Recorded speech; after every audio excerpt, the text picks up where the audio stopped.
Hello. So now we're going to go over our last term PowerPoint. And this is for the chapter titled Tensions, Action, and Hope for the Future.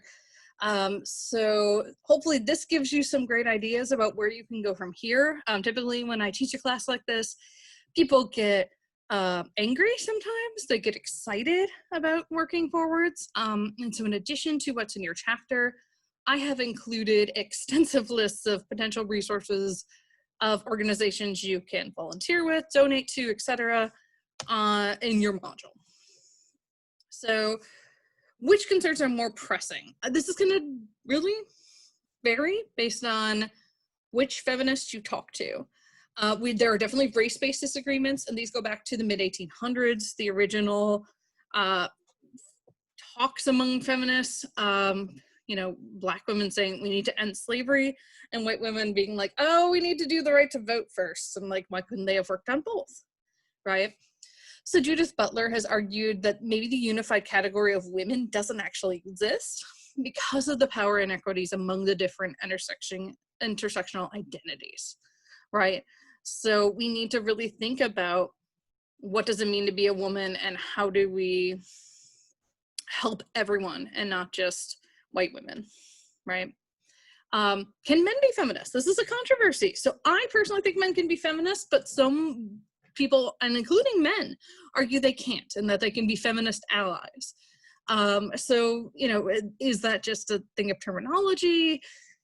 You can decide, right? And sometimes it's up to the individual man to decide. And then another controversy is self-sexualization. So you'll see this especially around slut walks. So I remember a few years back when the slut walks were happening, talking to a second wave feminist about how she thought this was really problematic and sexually objectifying, and her daughter being like, no, this is empowering, right? And that's exactly what we're seeing here, is that older feminists view self-sexualization as oppressive, and younger feminists see it as an empowered way of exploring your sexuality. And this can be just being in the bedroom, being, trying to interact with whatever partner you're interested in, or again, it can be in the service of political action. So allyship is really important for feminists. So that, we need to really acknowledge that we don't have the lived experience of everyone, right? There's no way we do. But that we can be allies and support people. So this is a lifelong process where individuals who are privileged develop relationships with individuals who are marginalized as a way to address social injustice. So, for example, I consider myself an ally to many different communities, but one of the places I've been active is with the LGBTQ+ community.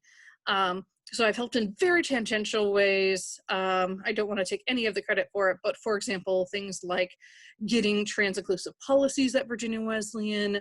I have served as a member of the film festival organized by our LGBTQ+ center in the area.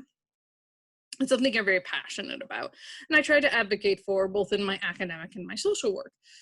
So I think that that's really important. And again, I do that for other marginalized groups as well. So people act as allies in certain situations out of self-interest, to be honest. Aspiring allies are motivated by an altruistic desire to help, and allies for social justice see how systems of oppression hurt everyone in different ways. And so the idea is to work towards that piece of it. These are some really great tips from table 14.1 from your book about how to be an effective ally.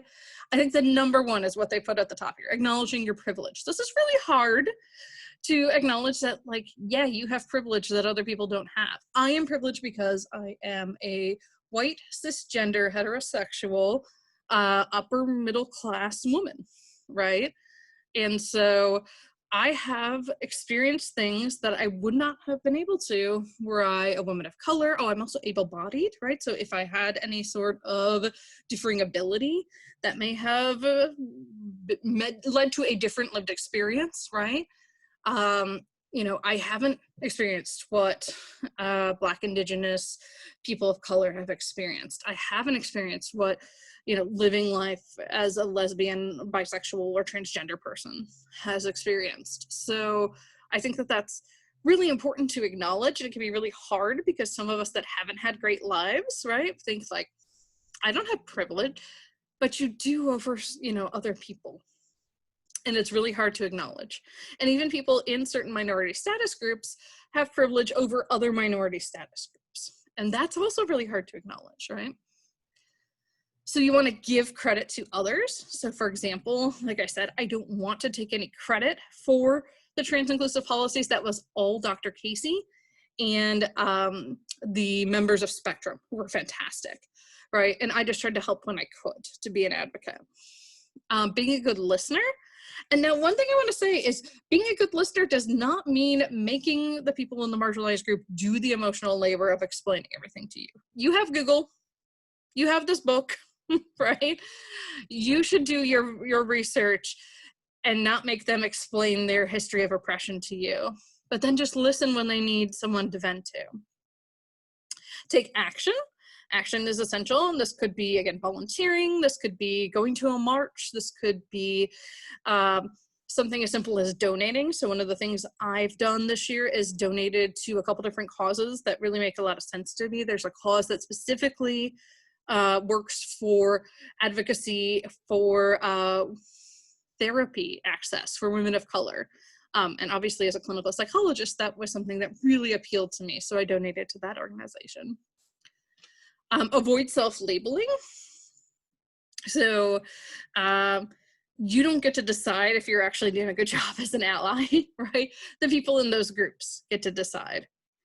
Always be educating yourself. I, as someone who teaches women's and gender studies related courses, am constantly learning new things. To be perfectly honest, I didn't know the word cisgender until maybe 6 or 7 years ago, and I felt silly, right, when I realized, like, oh, of course this term exists and it makes sense.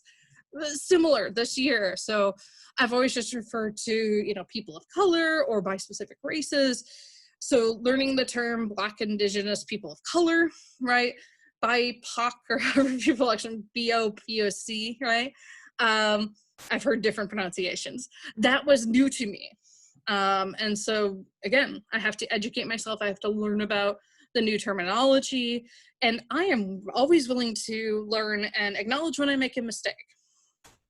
I'm making an effort not to be isolated, so trying to interact with diverse communities is really important. Play a supporting role, so you want to highlight the people within that community. Engaging with those who share your identities, so talking to other people in your privileged group about things going on, because sometimes they can hear it from you, but they can't hear it from the people of the marginalized group. Seeing criticism as an opportunity for growth. Apologize, say thank you, and again, try to learn from there. And seek support from other allies, not from the members of the marginalized group. It can be very difficult, can cause burnout if you get really involved in social justice work, but you don't want to overburden the people of the marginalized group by complaining to them about it. So activists have worked to raise the minimum wage in the US, especially with to relieve widespread poverty, especially among Black and Latinx women and women of differing abilities. So for example, we traditionally know that, you know, women make about 70 to 80 cents on the dollar than a man makes. Well, if you're a woman of color, that's much lower. I believe for Black women, it's somewhere in the like 64-cent range, and for Latinx women, it's in the 50-some cent range. So these get more and more dramatically different, right? Activists focus on issues related to workplace equity, such as the pay gap, as we just talked about.